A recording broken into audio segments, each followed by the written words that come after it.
Muito obrigada, professor Fábio.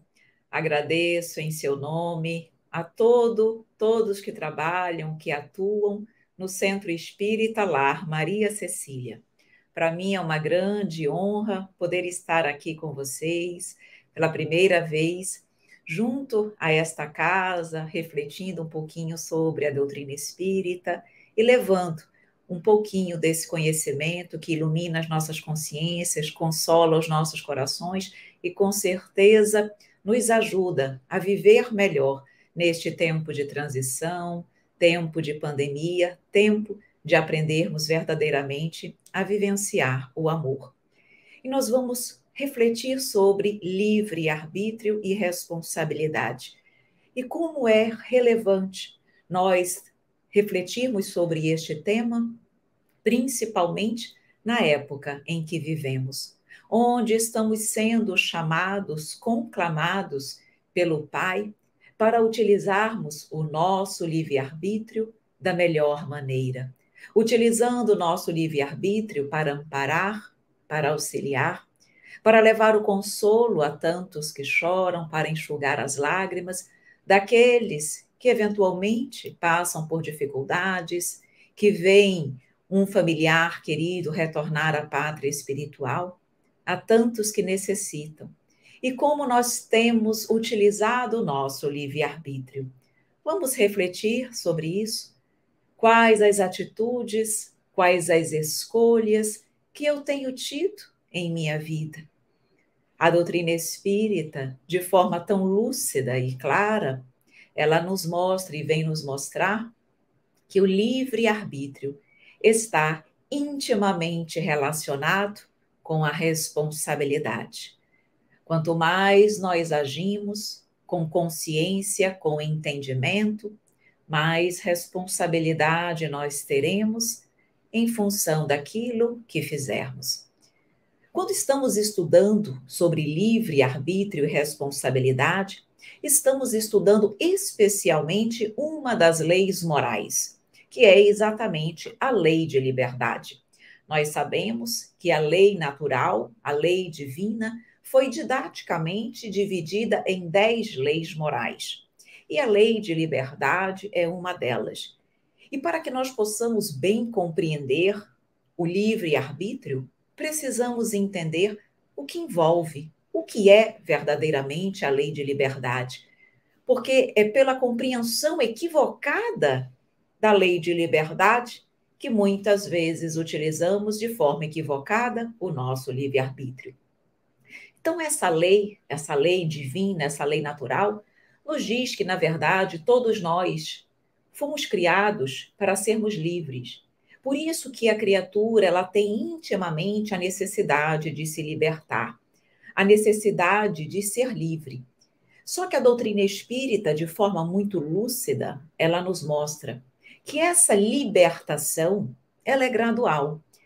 À medida que nós vamos evoluindo, à medida que nós vamos obedecendo à lei de Deus, maior independência e maior autonomia nós temos. Maior autonomia de agir conforme a nossa própria vontade nós estamos tendo. Mas vejam que interessante. Mesmo à medida que nós estejamos mais evoluídos e galgamos essa liberdade maior, ela não é infinita, ela não é absoluta. E por que que, na verdade, nós não gozamos dessa liberdade absoluta? Porque quando nós estamos falando em liberdade, em plena e absoluta liberdade, nós iremos tocar, ferir uma outra lei do Pai, que é a lei de igualdade, que é a lei de sociedade. Todas as leis devem conviver de forma equilibrada e recíproca. Então, a doutrina espírita nos mostra que, considerando que nós temos direitos e deveres, considerando que nós temos direitos a respeitar, nós percebemos, portanto, que qualquer prejuízo que eventualmente eu possa causar ao meu semelhante, ferindo a sua liberdade, ferindo o seu bem-estar, eu estou de uma certa forma, ferindo a lei de liberdade, o livre-arbítrio, o direito daquele meu irmão, e, consequentemente, eu estou adquirindo débitos para com a justiça divina. Por isso que, na verdade, conquanto nós possamos ter mais liberdade à medida que nos adequamos à lei divina, essa liberdade ela é sempre limitada, porque há sempre direitos a serem respeitados. E quando nós estamos falando também de liberdade, a doutrina espírita nos ensina que a liberdade ela tem dois aspectos. E é super importante nós entendermos esses dois aspectos para compreendermos o livre-arbítrio, o bom uso do livre-arbítrio e a responsabilidade que lhe advém. Pois muito bem, quais são esses dois aspectos? Que a liberdade, ela envolve o que a doutrina espírita chama de liberdade de pensar e liberdade de consciência. Talvez você esteja perguntando, mas me parece a mesma coisa, não é? Não.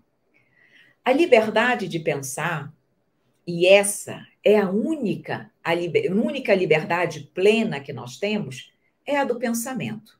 Liberdade de pensar, eu posso pensar o que eu quiser. Mesmo sendo coisas ruins, eu posso pensar. Claro que, eventualmente, eu precisarei me reajustar ou vou ter que responder perante a justiça divina, posso. Mas eu tenho liberdade plena para pensar. Não há peias que possam conter o meu pensamento. Isso é o que a doutrina chama de liberdade de pensar. Agora vem o que que a doutrina chama de liberdade de consciência. A liberdade de consciência, ela é diferente. Ela é um pensamento íntimo que pertence ao homem, mas que tem uma relação direta com as suas experiências, com as suas crenças individuais.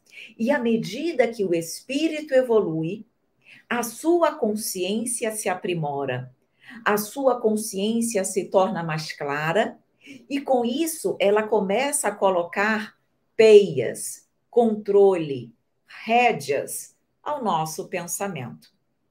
É muito fácil nós observarmos a consciência versus o pensamento pleno. Quanto mais nós estudamos, conhecemos a doutrina, compreendemos a lei de causa e efeito, compreendemos o porquê de nós estarmos na Terra, compreendemos o fato de nós sermos espíritos nascidos simples e ignorantes, mas com o objetivo de chegarmos à perfeição. A nossa consciência ela não vai se tornando mais clara, mais lúcida, e a nossa própria consciência não começa a controlar os nossos pensamentos, no sentido de dizer, de domar os pensamentos equivocados, enfermiços, desequilibrados? Então, a doutrina espírita nos mostra que a liberdade de pensar ela é muito plena em espíritos mais imperfeitos, mais jovens, criados há menos tempo. Mas os espíritos, à medida que ganham experiências com as várias reencarnações e vão adquirindo inteligência e maturidade, amplia-se a consciência, que é o que ele chama liberdade de consciência. E ela vai realmente ajudando o homem a domar os seus pensamentos inferiores, ajustando-os à lei de Deus.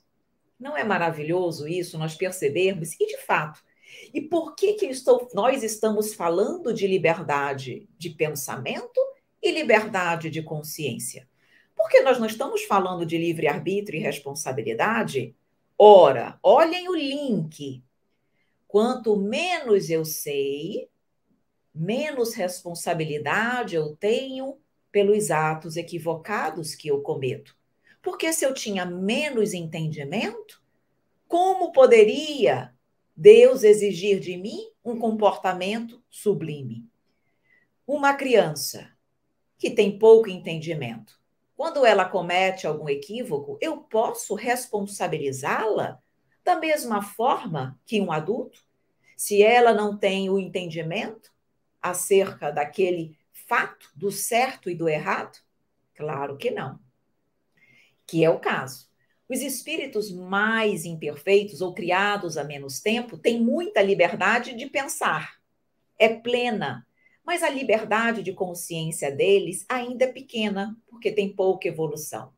Consequentemente, eles podem cometer os mesmos atos equivocados que outro, mas a responsabilização perante o pai é diferente, porque o nível evolutivo, o conhecimento era diferente. Então, por isso que a doutrina espírita faz essa diferença quando nós estamos estudando sobre a lei de liberdade. Fala sobre a liberdade de pensar e a liberdade de consciência. E vejam, quando nós estamos trabalhando sobre liberdade, a doutrina espírita também nos mostra um tipo de escravidão que hoje a nossa humanidade tem. As pessoas podem dizer: eu sou livre, tenho liberdade para ir e vir. Será mesmo? Será mesmo que nós somos tão livres quanto nós imaginamos? A doutrina espírita também nos fala da escravidão moderna, que é aquela escravidão que, em função ainda do orgulho e do egoísmo que habitam os nossos corações, nos fazem escravos politicamente, economicamente, religiosamente, em função, muitas vezes, dos vícios. Será que nós somos realmente tão livres quanto nós imaginamos? Cada vez que eu permito que algo me escravize, me domine, eu estou perdendo a liberdade, o livre-arbítrio para o qual todos nós fomos criados. Por isso que diz a doutrina que quando nós tiramos proveito do outro, do nosso irmão, em função do nosso livre-arbítrio, em função do nosso orgulho, mas do nosso livre-arbítrio mal conduzido, nós estamos transgredindo a lei de liberdade por transgredir os direitos do meu irmão. E ainda nos mostra que nós, muitas vezes, ficamos tão escravizados pelo orgulho e pelo egoísmo, politicamente, religiosamente, que nós queremos impor as nossas verdades, as nossas crenças aos nossos irmãos, ao próximo. Vejam que nós estamos infringindo a lei de liberdade também. É porque é uma liberdade mais sutil. E nós, na nossa mente, ainda muito arraigada à escravidão do passado, imaginamos só, pensamos só na liberdade de ir e vir. Mas a outra liberdade, a liberdade do pensamento, a liberdade moral, a liberdade de ter as suas próprias crenças e verdades, essa liberdade, se nós prestarmos atenção, ela está a todo momento sendo infringida por alguém, se não por mim mesma. E a doutrina nos diz, claro que nós, religiosamente ou politicamente, enfim, dentro do que for, claro que eu posso orientar, claro que eu posso expor ao meu próximo o meu modo de ver, levá-lo à reflexão, mas nunca pela força, sempre pela persuasão, pela conversa, pelo equilíbrio, pela moderação. E quantas vezes nós fazemos isso? Como nós temos utilizado essa liberdade, esse nosso livre-arbítrio, em relação ao nosso próximo? Quantas vezes nós condenamos o nosso próximo porque ele não pensa como nós?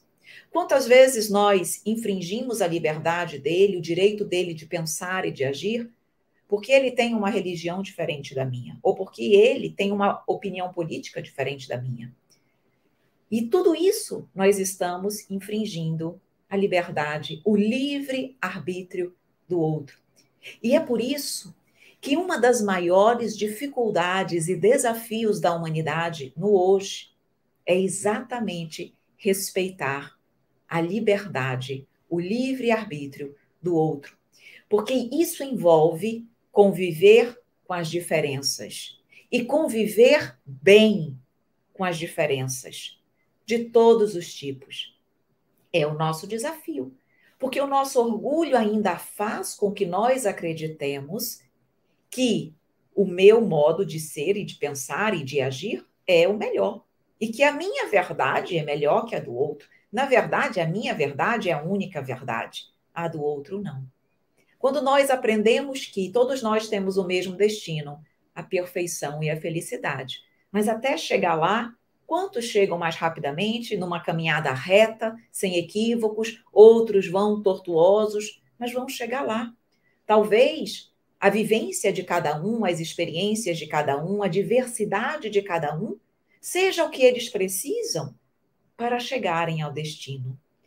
Então, olhem como nós vivemos constantemente ainda numa pseudo-liberdade, porque estamos ainda todos extremamente escravizados ao nosso orgulho e ao nosso egoísmo.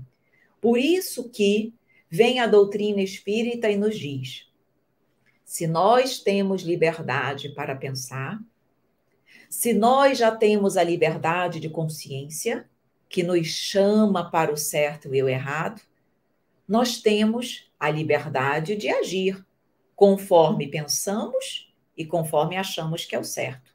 Mas, consequentemente, eu terei também a responsabilidade pelas minhas escolhas, porque a liberdade de agir decorre da liberdade de pensar, mas a responsabilidade decorre também dessa liberdade. Nós não somos máquinas, nós não somos seres incapazes de pensar. Nós, que temos a oportunidade, a bênção de conhecer a doutrina espírita, temos uma possibilidade, uma facilidade de identificar o bem e o mal de uma forma mais clara, porque a doutrina espírita ela é muito clara, muito lúcida.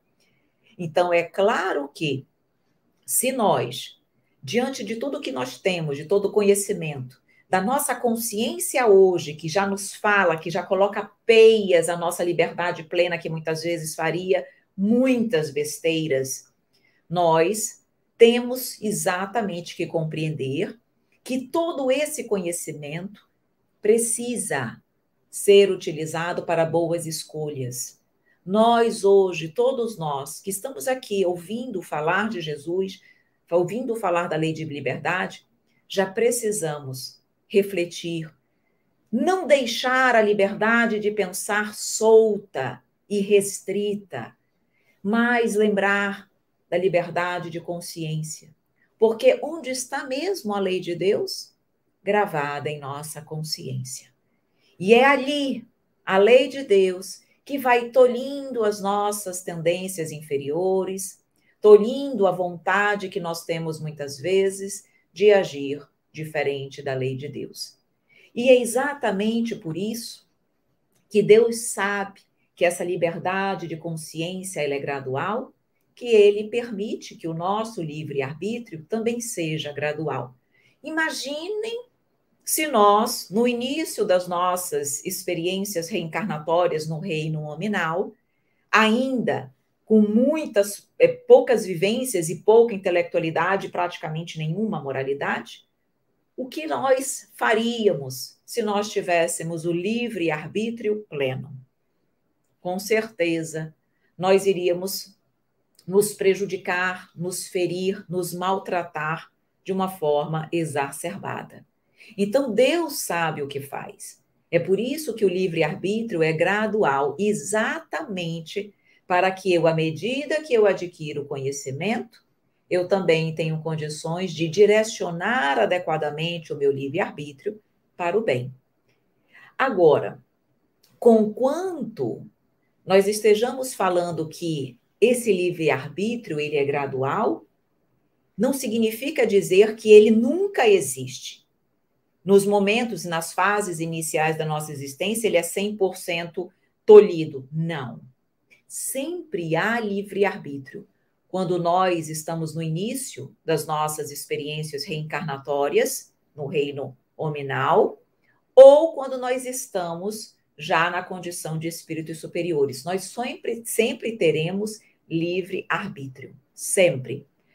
Algumas pessoas questionam que esse livre-arbítrio, em função dos problemas, das influências espirituais, esse livre-arbítrio ele pode ficar parcialmente comprometido, de modo que em algumas situações a própria pessoa, por exemplo, num processo obsessivo, ela ficaria impossibilitada de agir por si mesma e que, via de consequência, se ela nesse estado de influência espiritual, sofresse ou realizasse atos infelizes, teria menos responsabilidade, ou talvez nenhuma, perante a lei de Deus.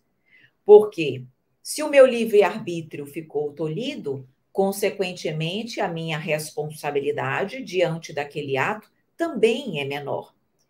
Isso é verdade? Isso é verdade. Mas nós precisamos entender essa verdade. Porque a doutrina espírita também nos diz que não há arrastamento irresistível, desde quando se tenha vontade de resistir. Por mais que o meu livre-arbítrio, por um processo obsessivo, por uma influência espiritual mais forte, ele tenha sido parcialmente comprometido, ele nunca é completamente comprometido. Por isso a doutrina diz que não há arrastamento irresistível. Por mais que eu esteja num processo de subjugação corporal, onde o meu livre-arbítrio é bem reduzido, mas, diz a doutrina, sempre há possibilidades de se resistir quando o espírito verdadeiramente quer. Claro que uma influência espiritual dificulta a minha boa escolha, mas ela não determina que eu farei o mal. E é importante nós entendermos isso, porque eu não posso me excusar da responsabilidade perante a justiça divina, porque eu estava sob um processo de influência espiritual. Claro que Deus é tão perfeito que a sua justiça é distributiva. O que significa isso? Que, por exemplo, num ato de suicídio, se eu já estou sendo influenciada, muito influenciada por um espírito obsessor para cometer aquele ato, eu não serei responsabilizada 100% pelo suicídio se eu me suicidar. Perante Deus, ele vai avaliar qual a responsabilidade daquele espírito que me influenciou para o ato suicida. Ele também responde percentualmente pelo suicídio, assim como eu. Então, Deus, ele vai avaliar tudo. Ele não vai responsabilizar ninguém de forma exagerada em detrimento de prejudicando um em detrimento do outro, ou beneficiando um em detrimento do outro. Não. Mas o suicida sempre vai responder também, porque ele ainda tinha livre-arbítrio e poderia ter feito outras escolhas. Por isso, ele é responsável também, mas não na sua totalidade. Percebam que Deus é tão perfeito que ele coloca tudo de uma forma tão clara para que nós possamos entender e, principalmente, tenhamos a consciência de que cabe a nós fazer escolhas melhores. Cabe a cada um de nós ser responsável e ter consciência das suas escolhas e dos seus atos perante a justiça divina, não buscando responsabilizar outros, não buscando responsabilizar o meio externo, enfim, alguma coisa para justificar o meu erro. Exemplo, além de uma influência espiritual. Tem pessoas que bebem, ficam embriagadas e cometem atitudes equivocadas. E muitas aí dizem: ah, mas eu estava sob o efeito da bebida. Será que justifica? Claro que não. A doutrina nos diz que essa pessoa é duplamente responsável, porque ela se embriagou de forma voluntária e acabou cometendo atos infelizes. Então, tenhamos muita lucidez acerca de tudo aquilo que fazemos, pensamos e vibramos, porque a responsabilidade virá. Liberdade e responsabilidade estão intrinsecamente relacionadas. Cresce à medida que o espírito se eleva. Mas nós não estamos nos elevando? Nós não estamos aprendendo? Nós não somos felizardos de conhecer a doutrina espírita? Ela liberta consciências, mas junto com essa consciência vem a responsabilidade. E é por isso que, se nós queremos e estamos buscando a verdadeira liberdade, porque a liberdade vem com evolução, precisamos de esforço, de vontade e de dedicação para não mais darmos asas ao nosso pensamento, sem peias, liberdade de pensar plena, não nos cabe mais. Agora nos cabe refletir, ponderar o autoconhecimento, a avaliação, a oração, a vigilância. É isso que nós precisamos trabalhar todos os dias, para que nós possamos realmente ter um bom resultado no fim da nossa experiência reencarnatória. Lembremos que qualquer ato nasce primeiro no nosso pensamento, no nosso coração. Nós primeiro pensamos, vibramos, sentimos e depois realizamos. Então, o nosso controle, esse livre-arbítrio bem domado, precisa começar principalmente nos nossos pensamentos, evitando, rechaçando, não agasalhando aqueles pensamentos infelizes que ainda nos chegam, para que nós possamos realmente ter a liberdade que nós um dia almejamos. E quando nós falamos em livre-arbítrio, quando nós falamos em responsabilidade, há um outro questionamento que naturalmente surge, principalmente para quem está chegando no meio espírita e tem essa dúvida. A questão que se coloca é: até que ponto na vida nós temos livre-arbítrio? Até que ponto há fatalidade nos acontecimentos da vida?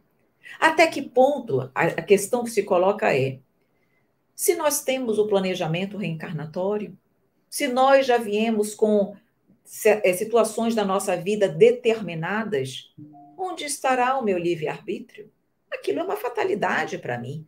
Eu não me vejo no direito de poder resistir, escolher ou negar. Há livre-arbítrio ou há fatalidade? E a doutrina espírita, mais uma vez, lúcida, maravilhosamente nos explica que há livre-arbítrio e há fatalidade. Como conciliar esses dois institutos? Aí vem a doutrina nos dizer: vamos estudar o livre-arbítrio? O livre-arbítrio existe em dois momentos na existência da criatura. Um, antes de reencarnar, quando a humanidade terrena já se encontra, na sua grande maioria, nessa condição que eu vou falar agora, tá? No plano espiritual, antes de reencarnar, quando participa do seu planejamento reencarnatório. Nós já somos ali, já temos um pouquinho de evolução, temos condições de participar, não 100% de determinar o nosso planejamento completamente, mas já participamos, auxiliamos, estamos ali já, de uma certa forma, fazendo escolhas dentro do nosso planejamento reencarnatório. Isso é livre-arbítrio. O que acontece? O planejamento reencarnatório é feito na erraticidade, certo? Só que o planejamento reencarnatório, ele não é de tudo, de todas as vicissitudes que acontecem, de todos os detalhes que acontecem na nossa vida. O planejamento reencarnatório é sobre, essencialmente, aspectos físicos e os aspectos físicos mais relevantes da nossa experiência. Quem serão nossos pais, filhos, casamento, doenças kármicas, condição meio social, provavelmente tipo de morte. Isso são situações relevantes que são previstas no planejamento reencarnatório. Vejam que nós participamos dessas escolhas, certo? Livre-arbítrio aí. Aí, esses aspectos que foram escolhidos também por mim no plano espiritual tornam-se, quando nós estamos na Terra, uma fatalidade. Mas fatalidade por quê? Porque aquela situação vai acontecer, uma condição física que foi escolhida por mim lá atrás. Aqui na Terra, quando eu estou encarnada, ela aparece como uma fatalidade, porque de fato eu não tenho mais condições eu não tenho mais ingerência onde eu vou nascer, quem será meu pai, minha mãe, meus irmãos. Isso é fatalidade já aqui. Agora vejam que é aqui onde as pessoas têm mais dúvidas para entender. O que é escolhido, o que é uma certa fatalidade são os aspectos físicos, como eu falei, mas os aspectos morais, as provas morais, elas sempre são decorrentes do nosso livre-arbítrio. Nunca há fatalidade nas nossas provas morais. Pode estar previsto que eu vou nascer num meio propício para as drogas. Isso foi escolhido lá e virou quando eu nasci, está lá, estou no meio, uma fatalidade. Mas, se eu vou ceder ou não às drogas, isso não é uma prova moral? Isso não decorre das minhas escolhas diante de um enfrentamento? Isso é sempre livre-arbítrio. Então, as nossas provas morais nunca serão fatalidade. Então, eu tenho livre-arbítrio lá no plano espiritual, quando eu participo das minhas escolhas, das minhas provas, do meu planejamento reencarnatório, e aqui, diante das provas morais. Certo? Então, é importante nós entendermos isso para nós sabermos que a responsabilidade ela está ligada diretamente às provas morais que nós temos. Por isso que as nossas escolhas, boas ou ruins, elas necessariamente terão a responsabilidade, que é a lei de causa e efeito, para estarem ali conectadas, unidas, uma à outra. Por isso que, quando nós entendemos que o livre-arbítrio se encontra presente em ambas as situações, nós percebemos, portanto, que, diante de qualquer enfrentamento moral, nós temos sempre condições de ceder ou de resistir aos arrastamentos. Eu sempre tenho condições de ceder ou não às tentações. Por isso que nós precisamos estar sempre buscando Jesus para fortalecer o nosso espírito, para que nós possamos exatamente vencer as provas morais que nós temos na vida.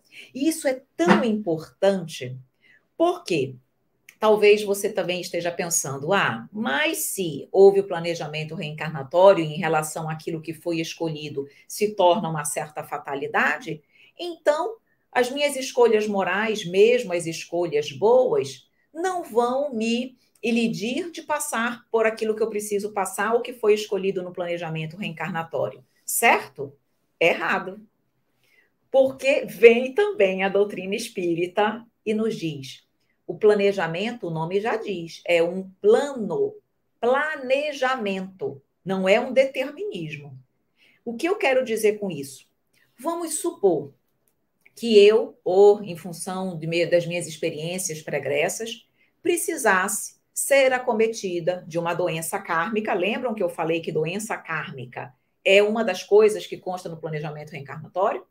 Que eu precise ser acometida de uma doença kármica, vamos supor, lá pelos 40 anos de idade. Isso é um plano. Mas, diante das provas morais que eu passei até os meus 40 anos, eu fiz boas escolhas. Eu pratiquei a lei de amor, eu conheci, por exemplo, a doutrina espírita, me tornei uma pessoa caridosa e venho vivenciando o verdadeiro ser verdadeiramente cristã durante esse tempo. O que acontece? Em função do meu exercício e da minha vivência no bem, quando eu chego aos 40 anos, a espiritualidade vai avaliar se o meu plano reencarnatório vai se manter da mesma maneira ou se, em função das minhas atitudes no bem, eles não podem fazer uma modificação, um remodelamento do meu planejamento reencarnatório, aliviando as minhas provas. Olha aí, aliviando inclusive a minha responsabilidade, porque o bem, o amor, cobre a multidão de pecados. Então, eu posso sim ser aliviada. E aquela doença kármica pode, por exemplo, ao invés de aparecer aos 40 anos, pode aparecer aos 50, aos 60, de modo que eu tenha uma vida plena e saudável por mais tempo. Percebem que não é uma fatalidade? Decorreu do meu livre-arbítrio bem executado e bem direcionado? Igualmente, eu posso modificar o meu livre-arbítrio para o mal, prejudicando a mim mesma quando eu faço escolhas infelizes. E aí, quando eu mudo o plano reencarnatório, o que acontece? a espiritualidade precisa fazer com que a minha vida volte para a sala de projetos. E eles voltam a examinar o meu plano reencarnatório para ver o que eles vão ter que remodelar, modificar, para que eu possa novamente voltar para o caminho do bem. Olhem como é espetacular. Eu vou dar um exemplo, fica mais fácil de nós entendermos. Vamos supor que tivesse sido planejado, por exemplo, que eu teria uma filha e essa filha andaria comigo sempre, nós iríamos crescer juntas, nós iríamos nos ajudar mutuamente, certo? Mas, pelo meu uso do livre-arbítrio, por exemplo, eu, naquela gravidez, ou eu não quis engravidar, por alguma razão, ou eu posso ter abortado. Isso não é uso do livre-arbítrio? O que acontece? Aquele espírito não precisava nascer? O planejamento dele vai ser alterado, porque ele precisa nascer. Então, vai voltar o planejamento dele para um novo planejamento, para ele reencarnar novamente. Aí foi um novo planejamento. E o meu? Eu ainda estou na Terra. Fico solta, livre, porque eu simplesmente fiz o que eu quis, mudei todo o meu planejamento e sigo livre, faceira? Negativo. Aí a vida dela, minha vida, volta para a mesa de projetos no plano espiritual e eles vão agora reavaliar. Diante das minhas escolhas equivocadas, o que vai acontecer na minha vida para que eles possam me conduzir novamente para os meus propósitos do bem, do amor, da verdade. Remodelam.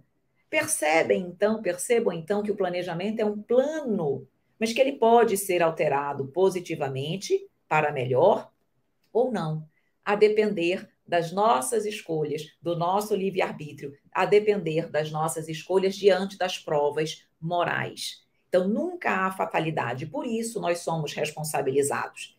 O que nós, na verdade, precisamos lembrar é que não adianta nós escolhermos tanto lá e quando chegarmos aqui fugirmos das nossas responsabilidades, não querendo ter um filho, não querendo manter um trabalho, ou seja, me eximindo ou fugindo dos nossos compromissos. Nós não estamos mais aqui para fugir.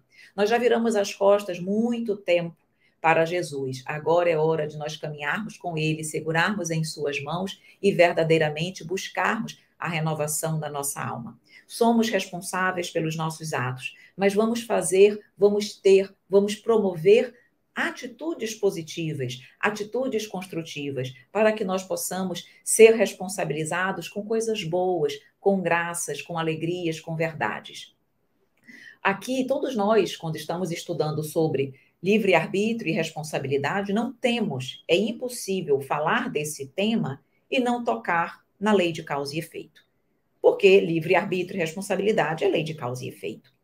E aqui eu já vou meio que encaminhando para o fim, fazendo uma distinção que eu considero extremamente relevante para que nós possamos entender a justiça divina. Porque as pessoas ainda confundem lei de causa e efeito com lei de ação e reação. E não é a mesma coisa. As pessoas sabem que a justiça divina não é a lei de Talião, olho por olho e dente por dente. Mas as pessoas ainda comparam ou colocam como sinônimo a lei de causa e efeito com a lei de ação e reação. E não é. Vamos raciocinar sobre isso. O que é a lei de ação e reação, conforme a lei de Newton?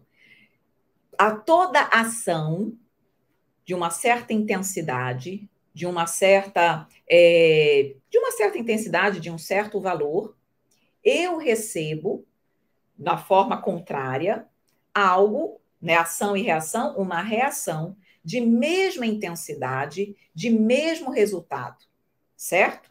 Ação, por isso que é a lei de Newton, aquilo que vai, volta na mesma intensidade. Isso, se nós formos pensar bem, é a lei de Talião.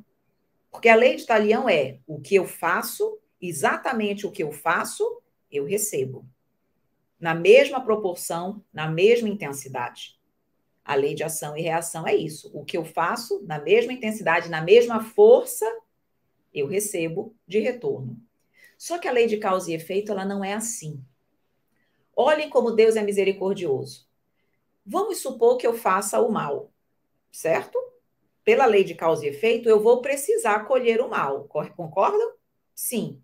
Mas esse mal que eu vou colher não é na mesma quantidade e nem na mesma intensidade intensidade do que eu pratiquei. E sabe por quê? Porque Deus não quer o nosso sofrimento. Deus só quer o nosso aprendizado. Então eu vou sofrer sim, mas o estritamente necessário para que eu possa aprender. Que não é na mesma qualidade, na mesma intensidade, na mesma quantidade do que eu fiz. Não é porque eu matei 10 pessoas que eu vou ter que ser assassinada 10 vezes. Não. Então eu vou sofrer sim, mas infinitamente menos do que eu fiz o outro sofrer. Já percebam aí que é diferente. E vamos para o exemplo oposto. E quando eu faço o bem? Pela lei de ação e reação, se eu faço um bem no montante X, eu vou receber uma reação no montante, na mesma força, X. Não é isso que diz a lei de ação e reação? Mas a lei de causa e efeito não. Deus é tão maravilhoso que diz, não sou eu que estou dizendo, está lá no Evangelho segundo o Espiritismo, que quando nós fazemos um pouquinho, nós recebemos o cêntuplo daquilo que nós fazemos. Está lá no Evangelho, que nós, quando vivenciarmos a lei de Deus, nós receberemos o cêntuplo daquilo que nós fizemos. Olhem que maravilhoso! Nós fazemos, prejudicamos muito, sofremos bem pouco. Fazemos o bem bem pouco e recebemos muitas graças. Isso é a lei de causa e efeito. E a lei de causa e efeito é a lei de liberdade. A lei de liberdade é também de responsabilidade. E quando nós entendemos, mais uma vez, é impossível nós não ficarmos gratos por sermos filhos de Deus, por percebermos que Ele nos ama tanto e Ele nos permite sofrer o mínimo necessário para o aprendizado, mas nos concede graças muito além daquilo que nós fizemos, porque Ele é Pai, porque Ele nos ama. Isso é um estímulo para que nós possamos utilizar o nosso livre-arbítrio fazendo o bem. Por que nós estamos na Terra? Por que nós estamos aqui? O que nós fazemos todos os dias? Não é buscando a felicidade? Nós não queremos ser felizes? Então façamos o bem. Vamos deixar que esse amor, esse sentimento de bondade nos contagie, nos faça realizar, ter boas escolhas, para que nós possamos, sim, com responsabilidade, colher muitas alegrias, muito além de tudo aquilo que nós fazemos. O nosso futuro não é incerto. O nosso futuro depende do nosso hoje, do nosso agora. Então, que nós possamos gastar todas as nossas energias, tudo que nós temos de melhor para viver o amor, para sermos luzes onde quer que nós estejamos, para que aquele coração possa ver em nós a mão de Jesus. E para finalizar, agora realmente finalizando, eu trouxe uma poesia para nós finalizarmos as nossas reflexões. Eu sempre gosto de preparar uma poesia para que nós fechemos de uma forma leve, suave e trazendo sempre uma mensagem final para todos nós. Então, como nós estamos falando de livre-arbítrio, a nossa poesia é livre-arbítrio e diz assim: existe livre-arbítrio ou só fatalidade? Teria o agir sido abolido ou ainda há liberdade? Livre-arbítrio é gradual, não concessão casual. Na infância do espírito é quase todo restrito. Acompanha a sua evolução, cresce com a depuração. Tendo o ser consciência, ganha mais independência. É também mais responsável por um erro inexcusável. Arrastamento total é desculpa para o ser eximir-se da culpa. O livre-arbítrio é realidade, na matéria ou na erraticidade. Prova física é lá escolhida, já a moral é aqui decidida. O homem terá sempre liberdade para agir com probidade. Se não escolhe a bondade, é por sua própria vontade. Fatalidade só no nascer e ainda no morrer. A vida pode ser mudada, melhorada ou piorada. Que escolhas iremos fazer, se ao Pai queremos acender. A resposta está no amor, no seu poder transformador. Caminhemos com Jesus, deixemos brilhar nossa luz. Livre-arbítrio bem conduzido, futuro feliz e enobrecido. Muito obrigada.